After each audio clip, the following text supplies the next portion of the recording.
Thanks for having me. I'm sure you can hear me in the back, eh? Okay. I'm reminded when I came to this facility of the Jewish man who tells his son the secret to life. He says, son, if you want to get ahead in life, math. That's the answer. If you do well in math, you'll be a superstar. He sends the Jewish kid off to school. The kid comes back with his first test, 72. Dad says, what's the problem, son? Math. You're not listening to me? If you don't do well on your next math test, I'm going to send you to Catholic school. Sends the Jewish kid off, comes back with his next test, 60. Father says, that's it? I'm sending you to Catholic school. He sends him to Catholic school. 2 weeks later, he comes back with his first test, 100. Dad says, I don't understand. What's the secret? He said, Dad, first day I got into class, looked up, saw that guy nailed to the plus sign, said they're serious about math. You never know what motivates you. And understanding what motivates you determines how you behave. How you perceive things, how you understand certain people will govern the way you respond. Harvard did a study. They said 71% of work-related conflicts were based on just the way something was said and not necessarily what the purpose or intent of that conversation was. And that's why I wanted to start off with you about opening your mind, maybe changing the way you think about things. And when I change that, you'll change the way you live and you perceive things. And that's why I brought this questionnaire for you. And I'm going to go through a few of the questions just to give you a little insight on how you think and what you think about. So the first question says, Joanna and Jackie, they were born of the same parents, and they're so apart, but they're not twins. How is that possible? Well, most people, when they hear that, think about, well, if it's a half-brother, a different century, the answer is they're triplets. But we don't think that way. The way our mind works is our mind jumps and makes certain assumptions about facts in order to quickly answer the question. So instead of being open-minded and saying, well, let's take a step back, our mind works that way. And that's the way in life your mind works. And that's the way you're going to make assumptions about what people say and think and what members and guests might say. The second question, imagine you're alone in a boat with a large hole in the bottom. Sharks are swimming all around. How can you possibly survive that? Stop imagining. It says imagine you're in a boat. Stop imagining. The concept of but most people don't read. They're looking and they're making assumptions. There must be a trick to it. There must be dives under the boat. The sharks are not really sharks, whatever. Because your mind makes assumptions about certain things. Let's look at the third question. Tom's mother has 3 children. One is April, one is May, and the third is Tom. But most people say June. Because it's the natural inclination is to look beyond the words of that, and to make assumptions. That's what you do with people every single day. Number 4, an airplane crashed into a field. Every single person in the aircraft died, but 2 people survived. How come? They were married. It said every single person died. All how you read things. Don't make assumptions about things. Okay? This is the way your brain functions in terms of the way it assesses information. A murderer is condemned to death. He's to choose between 3 rooms. One's got raging fires. The other one's got a bunch of assassins in it. And the third one has lions haven't eaten in 3 years. Which room should he choose? The lions. They're dead. They haven't eaten in 3 years. They're dead. Okay? But your mind says, hey, the lions haven't eaten. They've got to be really hungry. Again, you make assumptions about certain things based on not only what you read, but the way your mind works. One of my favorites, man is wearing a black shirt. He's walking down the center of this highway with a car coming directly at him. He's got a black shirt, black face, black socks, black everything on. Street lights are out, house lights are out. Cars coming directly at him. At the last minute, however, it swerves and avoids the man. How is that possible? It's daylight. You make an assumption because you hear all these things, it must be dark out. It has to be dark out. Doesn't say that. It's daylight. The last one. What do you sit on, sleep on, and brush your teeth with? Very common, very difficult thing to get the answer to. So what's the answer to what do you sleep on, sit on, and brush your teeth with? Well, you sit on a chair, you sleep in a bed, and you brush your teeth with a toothbrush. Never said it was one item. You did. Your assumptions about the way you think, how you look at things, will govern the way you respond and the way you react.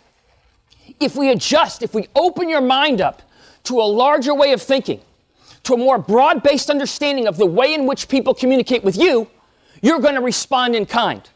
So when your member's talking to you, when your guest is talking to you, what are they really saying to you?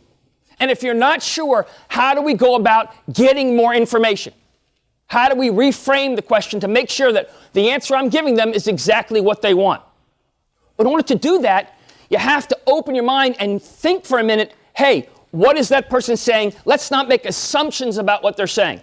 You want to know whether you make assumptions about things? Think of the last time that you said hello to somebody you didn't know, and they told you your name, and approximately 6.7 seconds later, you had no idea what their name was. 96% of people go through that phenomenon. That's because, for some reason, the name isn't important. The connection is.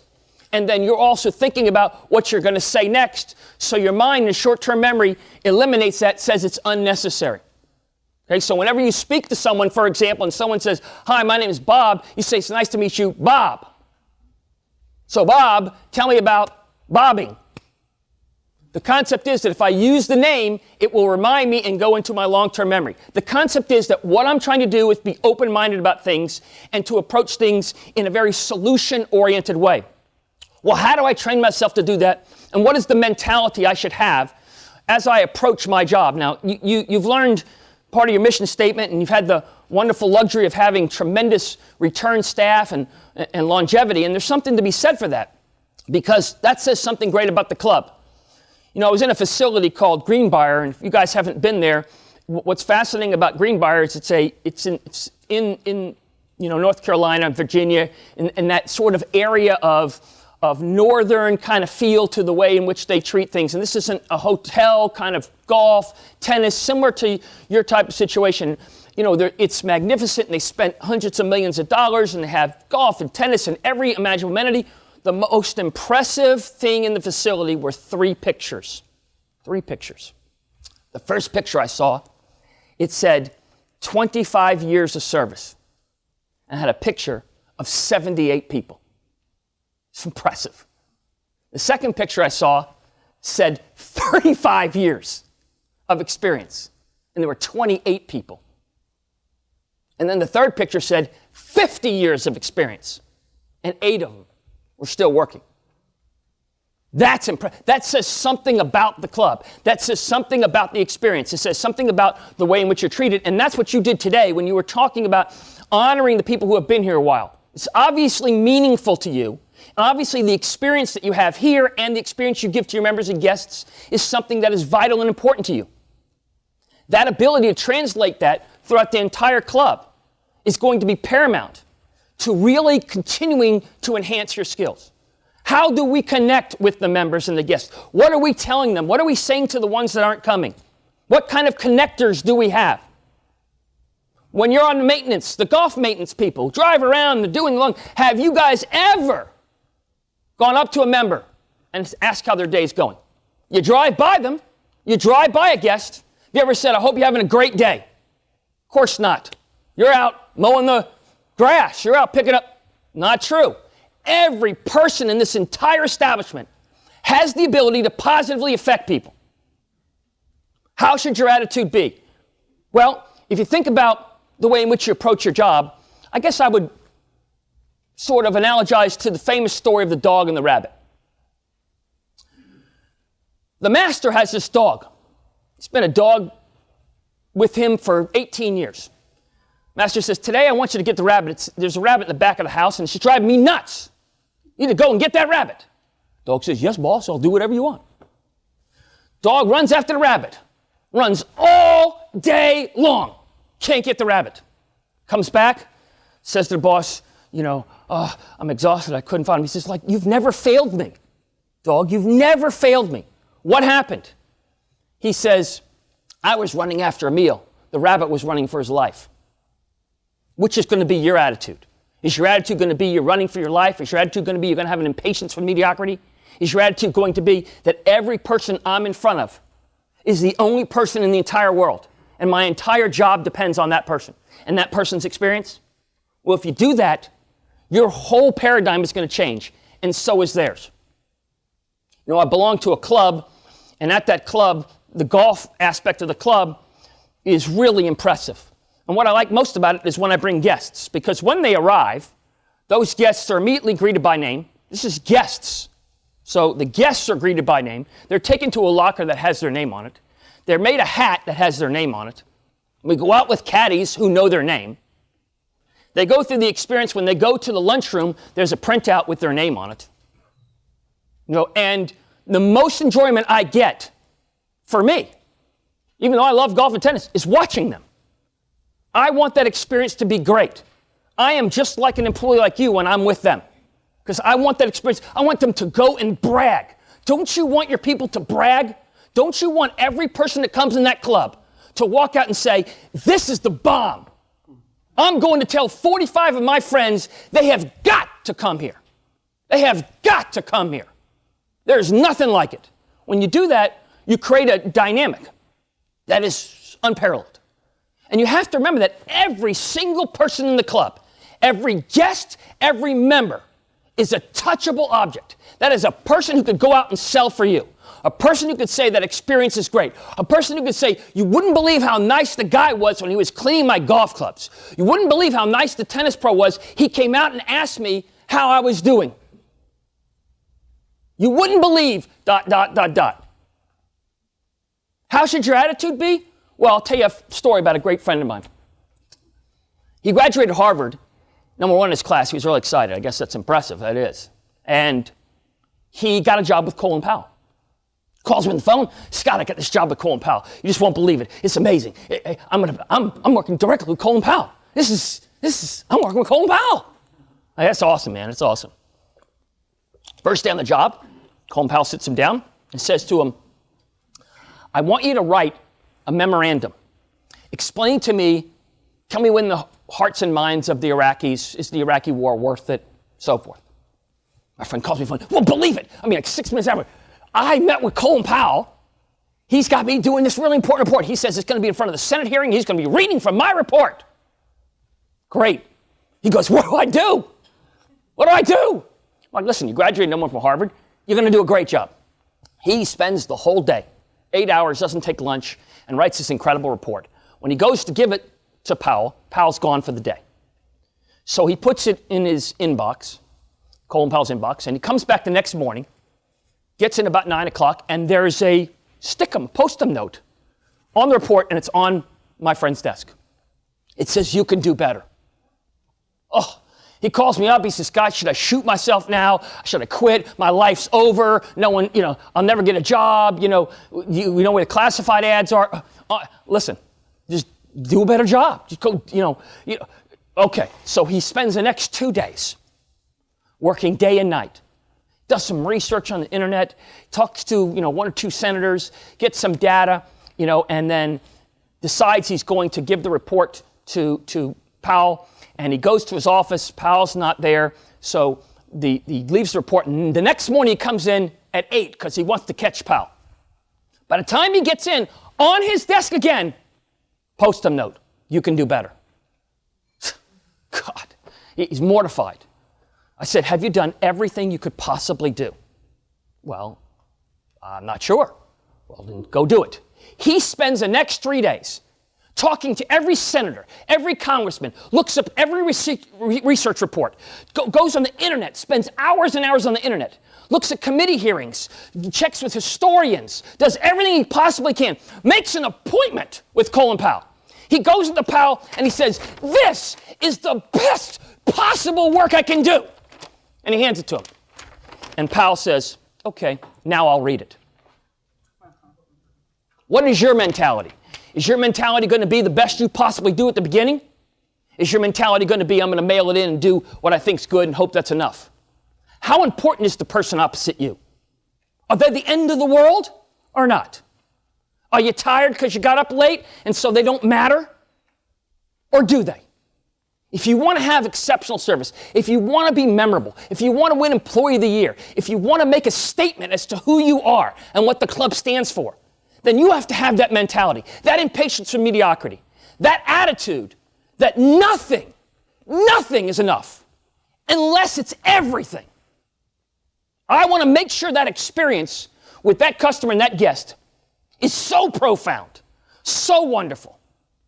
Now, some people, it's difficult sometimes to look at things in a different way. One of my other friends is a first grade teacher. He goes into class and he does this the first day of every class year. And he brings in an apple. Actually, he brings in a couple of apples. And one of them's a red apple. And one of them's kind of that kind of greenish yellow, kind of combination color. And he says, "What color is the apple?" And the kids scream out, "It's red, it's green, it's yellow." And Tommy in the back raises his hand. Quietly, "Tommy, it's white." Oh, he's mortified. "Oh my God, has he got a problem? Is he in the right class?" She says, "Tommy, I'm really sorry. Apples can be yellow, can be green, can be red, can be some combination. They can't be white." "Yes, Tommy? Look inside." The apple's all white with just a little bit of covering. What is your mentality? What is your perception? How do you look at things? How do you respond to interaction? What are your connectors? Do you ask people how their day is? Do you try to say something that makes them feel better? I've never met a person, if you can find me one, please let me know, because I haven't met one yet, that if I stuck my hand out like this, man or woman, wouldn't go like that. Connector. And everybody you do this to, try it, you'll see that it's hard for them not to smile. There's something about that connectivity. There's something about the way in which you interact that can connect more than just hi, okay? So take the time, pay attention to people, and recognize that you really are the master, that each one of you is in control of the destiny of this association, of this membership. How your food is displayed, how it is delivered, how it is communicated, what you say afterward, how you remove the plates. It's unbelievable what people look at, how people feel. But if you make them feel important, like I showed you in that golf membership environment, I couldn't wait to bring another person. That's what you want from your club members. You want people who are not involved to become involved? Make it so that if you're not involved, you're missing something in a positive way. Brag about the excitement. Take the pictures of people who have 18 years and put them in the lobby. When you do the video of the people that you're going to do the video and have people tell you how they feel. How do they feel about working here? How do you feel? Why are you here 18 years? What is it about the club? What is it about the experience that you've had here that is so important to you that you want to translate it to the experience of a member or a guest? Why is it important? How are you solving a problem? What are you doing to make the overall experience greater in whatever way you can touch them? These are the kinds of things that make a difference between my club's great, my club's greater. You want to be the best there is. For the experience and time you live here, you want to leave a legacy. You want to leave an impression. You want everything you do for people to say, that's the guy. That's the girl. That's the person who made a difference in my life. By doing that, you really affect the experience of that person. And if you don't think it affects people, listen to the experience I just told you. You can't imagine what it feels like when you make a guest feel good in front of a member, or you make a guest feel important. I cannot translate it to you, except for if you think about in your life, if somebody did something nice for you, how did it make you feel? If somebody is nice to your spouse, to your kid, to your father, what did that make you feel like when you knew they went out of their way? When that waiter comes up to take your order and you know they're nice and they're kind, don't get the chicken parmesan. It stinks. Okay? It's not that good today.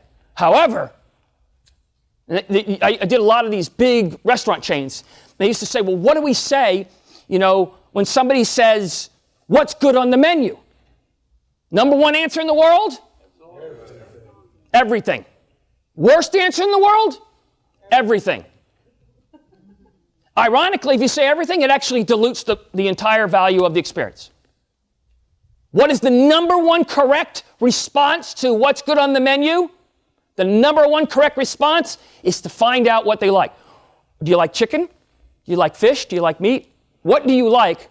And then I'll have a selection for you. I don't want to say, listen, the fish is to die for. Translation, don't get anything else. I hate fish. Now you're dead. Okay?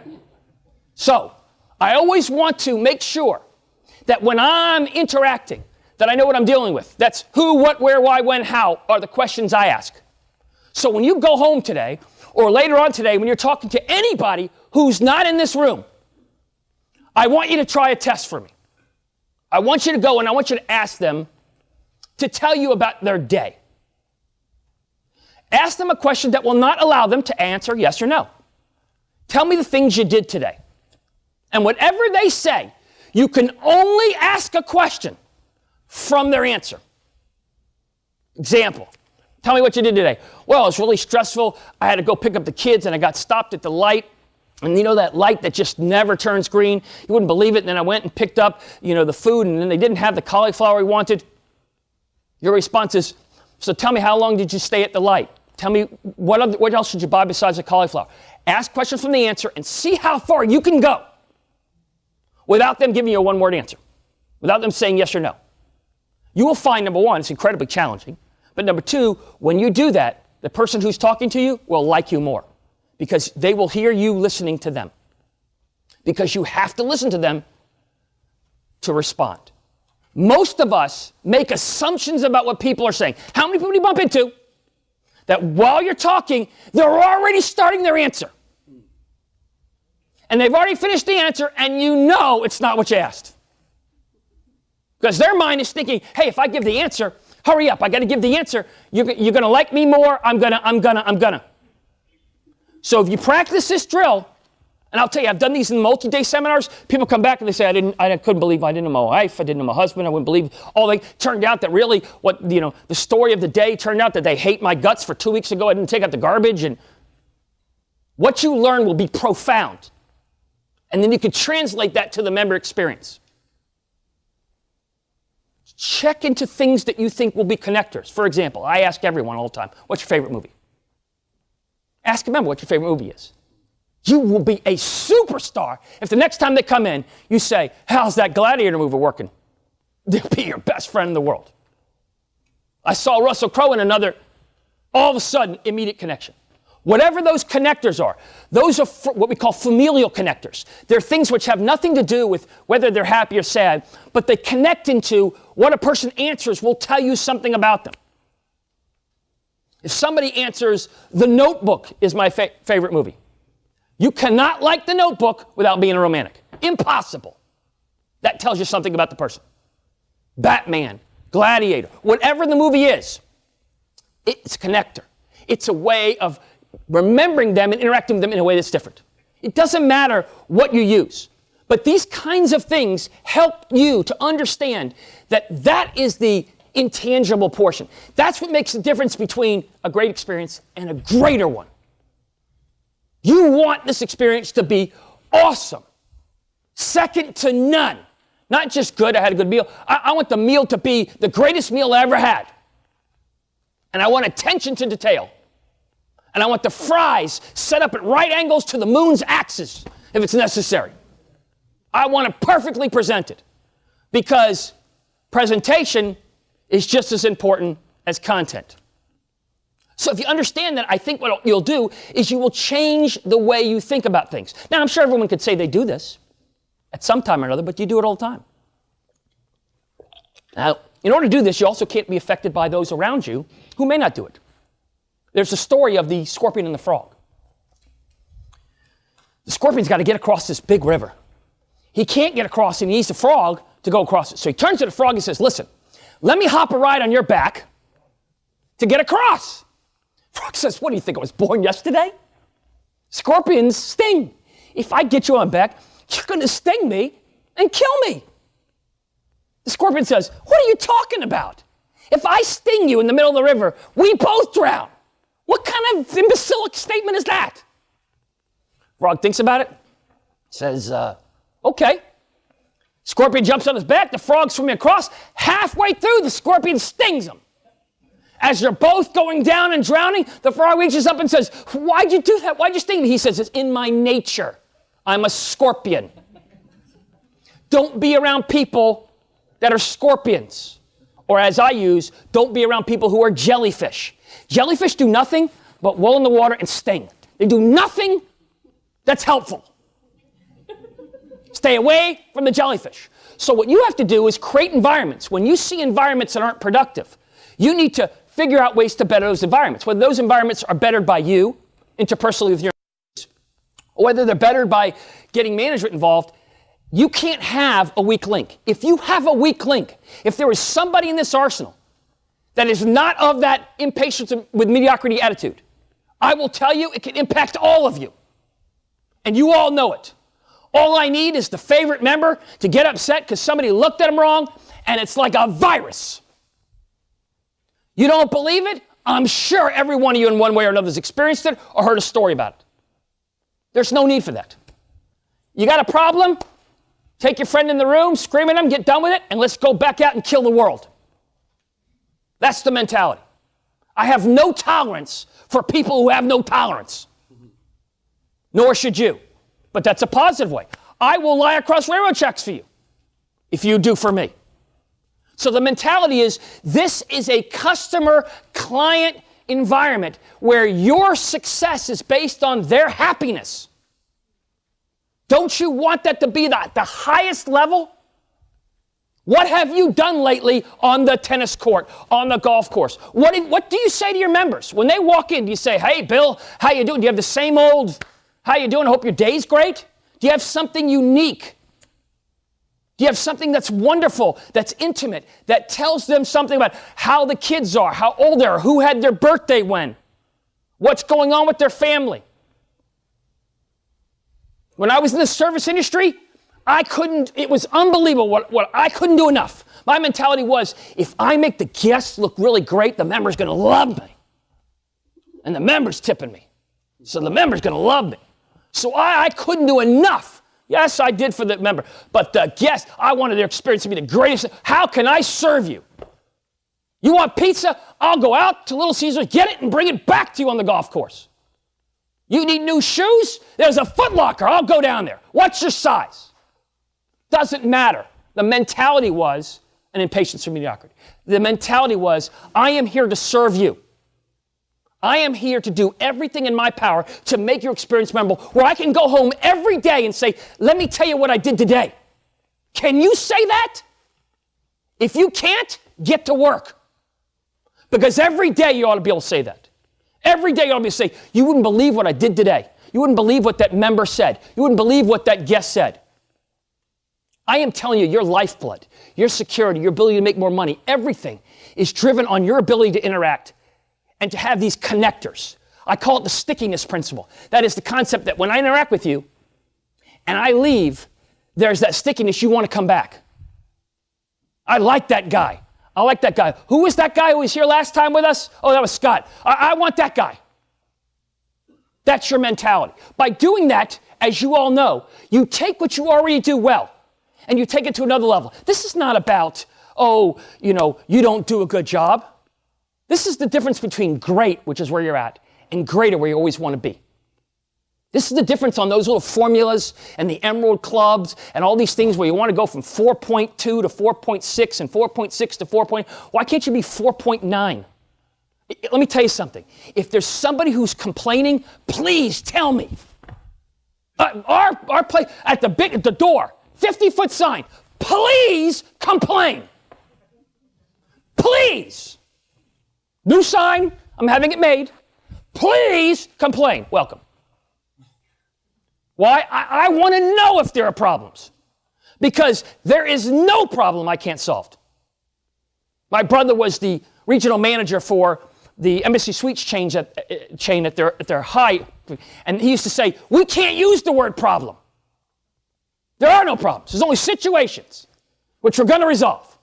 There's no problem. You can't call a manager and say, I've got a problem. You have to say, I got a situation, I got a challenge, because the framing of that changes what the situation is.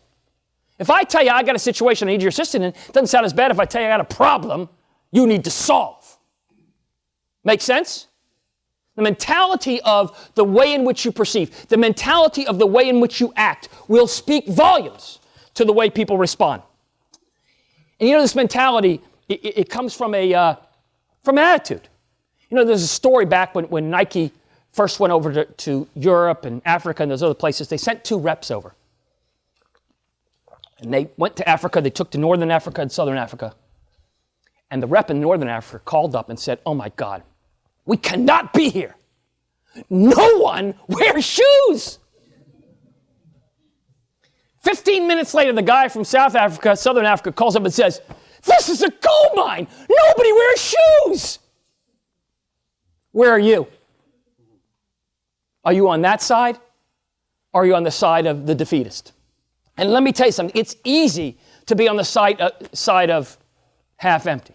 It is easy. It is much harder to be on the side of I am going to always be on. I am always going to be service-oriented. And no matter how I feel, no matter what I think, I will do something that will change your life. I will not leave until I have positively affected you. If you do that, what are you going to get in response? You're not only going to get the kind of member guest experience, but I got to tell you, it feels good. I've never met anybody who didn't want to be complimented. Never met anybody who liked criticism. It's nice when a member or guest says, that's awesome. Boy, that's really nice of you. Boy, thank you very much. How does that feel to you guys? Great. Just remember, everybody here matters. Everybody. Just because you drive the tractor, just because you're filling the sand, just because you're cleaning the room, just because whatever you want to say, just because I don't interact with people, I just don't think you don't matter, because you do. Somebody gives me an extra towel, makes me feel good about it, I am going to the boss. I am saying, you made my experience great. Is there anything I can do for you, Mr. Major? Anything that will make your experience better? After the golf, go to the member. Listen, is there anything I can do better for your guests? You're king for a day. You own the club. What do you want me to do? You have 100 servants. What would you do? Whatever they answer, I guarantee you could probably do it. The irony of client satisfaction, the irony of member satisfaction is that it only takes this much. Everyone thinks that it's some ridiculous goal. It's actually not a big goal. It's just making sure that you're attentive to their needs. It's making sure that you're responsive to their concerns. It's making sure that the entire experience, from the time they get out of their car to the time they get back in it, is phenomenal. Can you make that commitment to yourself?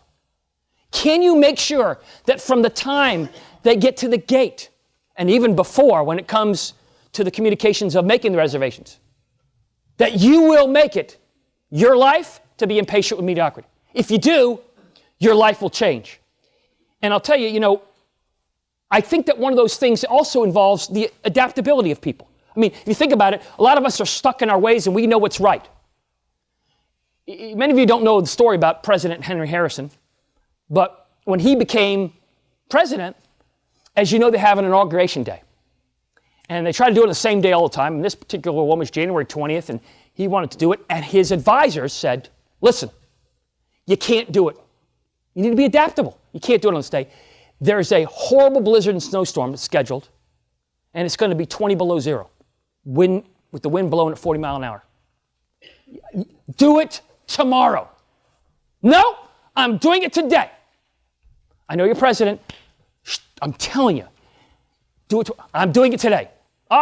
What I say goes. I'm not adaptable. He goes and does the speech. Brilliant speech. Brilliant. Brilliant speech. Catches pneumonia and dies 2 months later.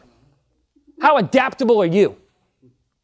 How willing and receptive are you to be open?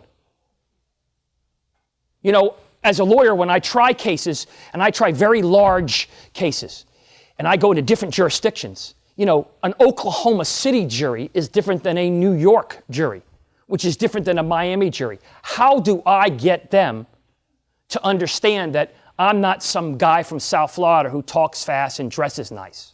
How do I identify with that culture in that way? How do you identify with the different cultures? Do you know what different cultures you have before you? Do you know the idiosyncrasies of your people? If you don't, let's find them out. You'd be surprised at what value that has. And idiosyncrasies can be small. The way my shoes are cleaned, the way someone talks to me, how you greet someone, what you say and don't say. The more you learn those, the more you share those, the more powerful the ultimate experience is. I make the joke about the movies. Can you imagine if each along the entire path, the person who knew you liked the Gladiator movie said something about the Gladiator movie? You went to lunch and they said, listen, I got to tell you, I'm a fan of the Gladiator movie too. Can I take your order? I got to tell you, how would they respond? They would think, what are you, like telekinetic? All it is an earpiece. All it is a communication. But do you see those connectors and how those connectors work? By engaging in this kind of mentality, by engaging in that kind of, I am going to listen to what the member and customer needs, what the guest needs, I am going to service that need. Problems. Let's talk about problems. How do you solve problems? Oh, I've got a problem. I had a problem. I was here last night, couldn't get the internet to work. Can't get the internet to work. You call up the internet, it says, sweet, it's got 5 bars. Oh, that's awesome. 5 bars? Great. Orchid conference room, bar. Okay, in my room. Giant sign, 700 feet large. Code for Wi-Fi. Simple. 0987654321. Okay, I put on the suite, 0798765. Boom! I'm sorry, we cannot connect you. No problem, must have typed it wrong. 0987654321. It didn't connect. Can't get it connected. Who do I call? There isn't anybody here. You guys aren't open yet. Who do you call? So I get a hold of the trusted guards, okay, who says to me, I'm not a guru in this, but I'm going to figure out a way to come down and solve your problem. You don't need to come down. No, listen, I'm coming down, physically comes down to the suite over here, knocks on the door, comes in and says, listen, what's the problem? This is the code I got. I made some phone calls. I got a code. 098765. Wow, it's just like the 6-foot code I got. Doesn't work? Wow, that's a problem. Geez, what are we going to do about that? Well, we could try to get the Orchid code. And then I wanted the TV in a certain place. Oh, well, no problem.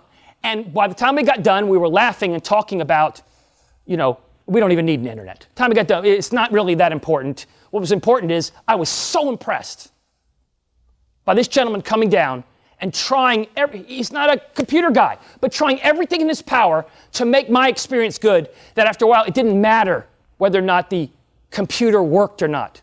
What mattered was somebody cared. Don't you want somebody to care? Don't you want in your life somebody, when you go to the restaurant, don't you want somebody, if I want the ham without the eggs, give me some eggs, hold the egg. Don't you want somebody to be able to say, everybody see the Jack Nicholson movie where he tries to order toast, but they only have BLTs, and so he has to order, toast minus the lettuce, minus tomato, minus the bacon? Because they don't have toast. Okay? Don't you like when somebody says no problem? Geez, I hate to ask you for this, but I don't want any mayo on my sandwich. No problem. What do you want? You want cherries on that? Those eggs? What do you want? You want a shoe? I can pull my shoe off and give it to you? Okay? And the ability, and I'll tell you, I did a speech to the McDonald's convention, McDonald's national owners. Let me tell you something. You want to talk about learning about organization. These people have consistency in organization. They have 1,000-page manuals on how to run their operation. Exactly what colors. You just can't imagine. You have to go to Hamburger University in Illinois before you can buy a restaurant. It is unbelievable. And one of the things that I'm the most motivated, no problem, talk to anybody guy. But I'll tell you what, asking for extra ketchup, that's difficult. You go in, they hand you 2 ketchups, like, how dare you ask the queen for more ketchup, you know? I don't need 2 ketchups, I need 8 ketchups, okay? But you go up and they look at you with disdain. I need some more ketchup. Oh, another one of those. But the mentality of, we made fun of that. And you wouldn't believe how that experience, McDonald's found that everybody was having that experience. And it's ketchup. It's ketchup. But I was reduced to a 4-year-old because I felt bad about asking for more ketchup. Again, what is the experience you're giving your customer? What are they saying and what do they mean? By doing that, I think you change your life. I think you change the way that you do things. And I'll leave you with this thought. I think if you approach life with the mentality that what you do will define you, I think you will change from today on. And you will change your mentality in a way that's positive. Now, I want to make sure everybody understands what I'm talking about when I talk about change. I want you to watch closely because I'm going to show you how much I want you to change. Pay attention. Ready? Here we go. Okay, let me do that again. This is how much I want you to change. Ready? That much. Because if you adjust your thinking this much, 1 millimeter, in a week, you'll be a mile. In a month, you'll be 100 miles. You want to change your kids? Don't move them this much. Move them this much. You want to change your members? You want to change your experience? It's this much. It's that extra thank you. It's that extra listening. Listening to members. I want to hear what you members think. What do you like? Whatever. Don't tell me not only what you don't like, tell me what you love. Why? I want to do a lot more of that. We love when you... Great. Whatever it is, you will find that 99% of the time, somebody who's complaining is either complaining because they really just want to complain, but they're saying something else, or it's because they really want something fixed. Either way, I'll take it. I am so sorry, Mrs. Jones. That is awful that you had to go and take your own clubs to your car. That is just, what can I do? What can I do to make it up to you right now? They're not prepared for that. What can I do? Well, there's nothing you can do for me because I've already had that experience. I'm standing waiting to go back to my, right now, sir, ma'am, what can I do right now? Remember, right now. What can I do right now? Well, I can't go back and undo the bag that you just carried. They're going to say either, geez, next time, or most people are caught off guard when you say, what can I do for you right now after an experience has occurred? They feel like, well, I can't really blame you. I mean, you seem like a really nice person. I'm upset, but I can't be that upset. You say, what can I do right now? What can I do for you? Because I want you to be happy. I don't want you to ever have an experience. When you talk to people, you see the way I talk? When you want to emphasize something, intonate. I don't want you to ever have an experience like that. How about this? I don't want you to ever have an experience like that again. Your choice. I don't ever want you to have an experience like that. I don't want ever for you ever to have an experience like that. How would you feel when you communicate? Do you know what I'm talking about? Do you know what I'm talking about? Do you know what I'm talking about? Do you know what I am talking about? Do you know what I am talking about? Do you know what I'm talking about? 6 different meanings, right? Remember, when you're communicating, remember, what is that person hearing? What are you hearing? Are you hearing an excuse for your behavior? Because let me tell you something. When the cart guy did something wrong, it's my problem. It's not the cart guy's problem. Whoever's standing right there is your problem. What can I do to make it right now? What can I do for you? I feel terrible. Let me immediately address that. Give me a name. Give me a number. What would you? And if you want insight from the person, if you think their complaint is unusual, challenging, something that you probably wouldn't do, ask them. Listen, I want to make sure I understand you. You're saying this problem. How would you like me to solve that problem? And usually when you get somebody to explain something, if it's ridiculous or it's difficult, they'll explain it in a way that sounds pretty challenging. You say, thank you very much. I will attempt to build the 9th green 600 feet high. Absolutely. I will do everything in my power to try to make that green higher? Is there anything else besides making the green 900 feet higher that you would like from me right now? Whenever you accept a complaint, it's very hard for someone to lodge another one. See, you get a lot of complaints, you get people upset when you try to defend. You are a sponge. Okay? Call me Sponge Man. Okay? When you talk, I absorb. I take everything out of you, so there's nothing left. Tell me your problems. Did I get all of them? Have I given you a good opportunity to share with me what your concerns are and how you would like me to resolve that? Do you see this kind of delivery? Does everyone understand that kind of connectability? If you do that, I think you change your life. I think you change the members' experience life. I think you change the level at which you're going to have these members and these guests, experience this year, this entire year. I really value the fact that you all have invited me here. Helping people in this way is something that's very intimate and personal to me. I want to have a good experience myself, and I want to be able to share that with you. And I hope you found that this was valuable and that it made sense to you and that it changed the way you think a little bit. Thank you so much for your time.